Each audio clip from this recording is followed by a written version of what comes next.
মুহররম মাসকে ঘিরে যে সমস্ত ভুল বিশ্বাস এবং কুসংস্কার আমাদের সমাজে প্রচলিত আছে তার মধ্যে থেকে একটি কুসংস্কার হলো মুহররম মাসে কোনো বিবাহ শাদী করা যাবে না।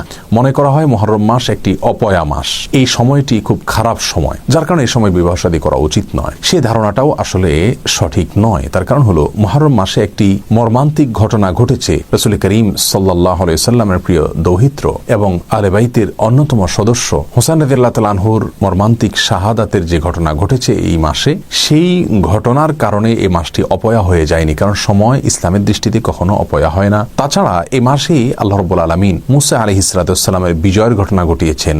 রাসূল করিম সাল্লাল্লাহু আলাইহি সাল্লাম সেই ঘটনাকে উল্লেখ করে তার উপরে ভিত্তি করে আমাদেরকে সিয়াম সাধনা করতে বলেছেন। মুসা আলাইহিস সালামের বিজয়, তার মুক্তি, বনী ইসরাইলের মুক্তির বিষয়টাকে নবী আলাইহিস সালাম ভালোভাবে ইতিবাচকভাবে দেখে তার জন্য শুকরিয়া আদায় করেছেন এ মাসে, যার কারণে এটিকে অপয়া মাস হিসেবে আখ্যায়িত করা সম্পূর্ণ ভুল একটি বিশ্বাস। আমাদেরকে ভুল বিশ্বাস থেকে সরে আসতে হবে। অন্য সময় যেরকম বিবাহ শাদী করাতে কোনো অসুবিধা নেই, মুহররম মাসে অথবা বছরের অন্য এমন কোনো মাস বা সময় নেই যে সময়টাতে বিবাহ শাদী করার ব্যাপারে ইসলাম শরীয়তের কোনো প্রকার বিধিনিষেধ আরোপ করা আছে।